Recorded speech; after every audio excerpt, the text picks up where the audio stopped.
Cheers, garden friends. So, it's a new week, a new weed. Thank you guys so much for the overwhelmingly wonderful response to our very first wine and weeds video on Erin's channel last week.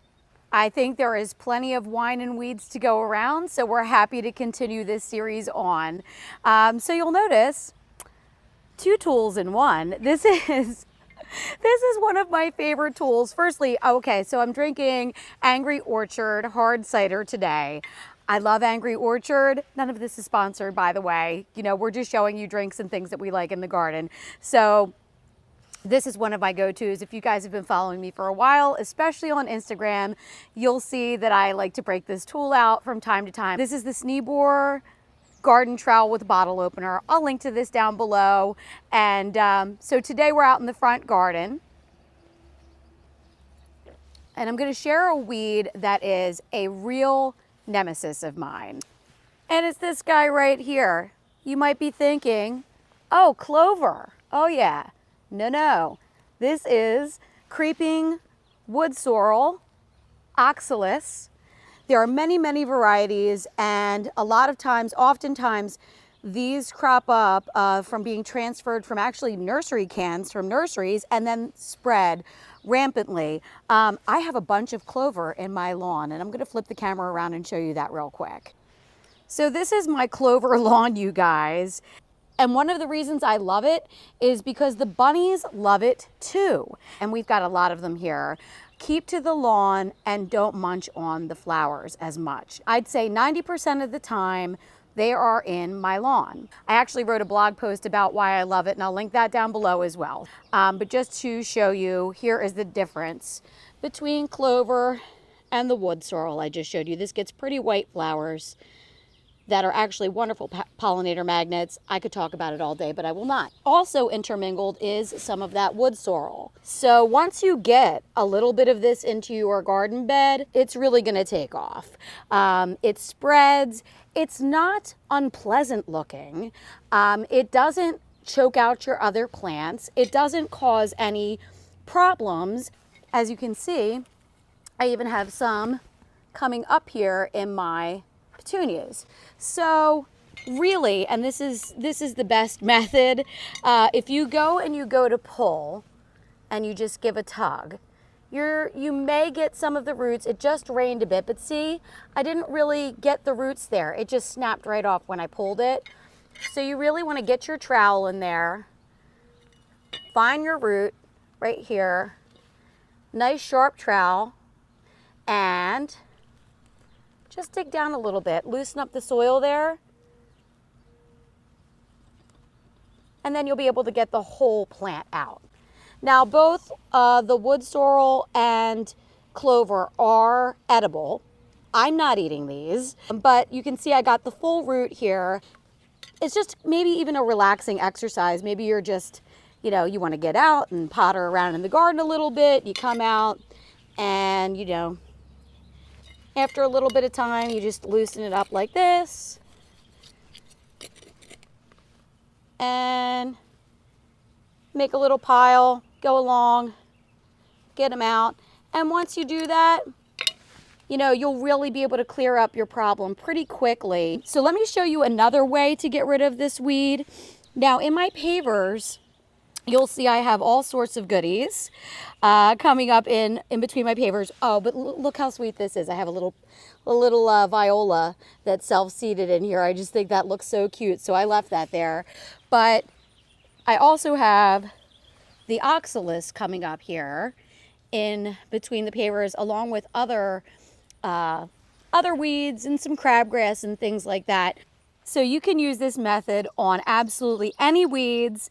Use caution, of course, and it's really ideal to do it, you know, in your pavers. You don't want to do something like this in your garden beds because you don't want to risk killing your plants. But if wine and weeds isn't your thing, perhaps a cup of tea. So I just boiled a kettle, and what I'm going to do is just pour it right here on my weeds. And this is a truly, truly organic way to get rid of your weeds, kill off any of the remaining seed that might be reseeding there in the cracks of the pavers. So I love this method. It works so well. You can see there's much more than wood sorrel in my pavers here.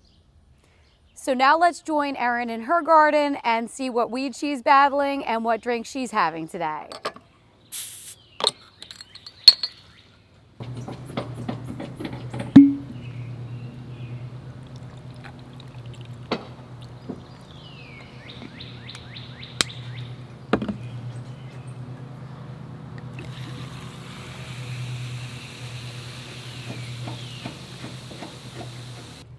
Well, cheers, gang. I'm Erin from The Impatient Gardener.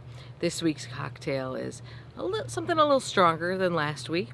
This is just your basic gin and tonic, although the ingredients for it I'm pretty specific about. So we're doing the Botanist Gin. It's Scottish gin, actually. It's very, very good. It's got a little bit of there's a little bit of floral in there, and a little bit of, there's a whole bunch of herbs, and they talk about how they've foraged half of them. I don't know, it tastes good. But I am really particular about tonic in gin and tonics. So that was Fever Tree that I was using. That was the plain regular Fever Tree. I actually like the light Fever Tree, or like the Mediterranean Fever Tree, or there's another one that I've tried that's actually very good as well. I just happen to have that one around. So yeah, I'm a tonic snob, but I drink Costco wine. It all evens out in the end, right? The money I save on the Costco wine I use to buy the expensive tonic. Anyway, just a delicious summer cocktail. Nothing fancy about this one, with just, you know, a big chunk of lime in it, and that's it. But this is an appropriate drink for today's featured weed, which actually was requested by many of you last week. I love that you guys are putting in weed requests. I think it's fabulous. So last week we had kind of a very Van Ordinaire drink to go with a very ordinary weed. This is not an uncommon weed, but it's a bit more of a pain than the other one. Well, I'm going to need some notes on the botanical name of this one, because I never call this one by its botanical name. This is Agapodium podagraria. You might know it as ground elder, bishop's weed, herb gerard, gout weed, goutwort, snow on the mountain, English masterwort, or wild masterwort, or maybe several other names. I actually once saw an enormous fight break out in a Facebook gardening group, as they do, with everyone arguing over the ID of a plant. Everyone was right. Everybody was using different common names for it, arguing it that it was the other common name. They were all referring to the same plant. Anyway, there are two main versions of this plant that I'm aware of. One is just plain green, and one is variegated. The plain green one can be really quite invasive. The variegated one, which I'm not going to argue is actually a little pretty, like many variegated plants, doesn't have the vigor that the plain green one has. I'm, I guess, fortunate just to have the variegated one. So let's go dig it up and then we can talk more. So you can see I have a little patch of it right here. And the location of this plant is actually a good indication of how I got this in my garden. It was a rider with some plants I got from another gardener. And that's not uncommon. You know, that's a lot of times how we get weeds in our garden. Right now it's limited to this area, but it is spreading. So this is definitely something you want to dig up. It's rhizomatous, so it'll spread by rhizomes. You want to get as much of it as you can. Oh look, there's a pot in here. So I'm just going to try to sort of trace one of these plants down to the base, and this might even involve digging up a little bit of the lady's mantle that it's sort of growing through. And that's just how it goes with weeds sometimes. Sometimes you have to dig up the plant that they're growing through in order to, and then pick it out and then replant the plant that you want. So let's see how we do here.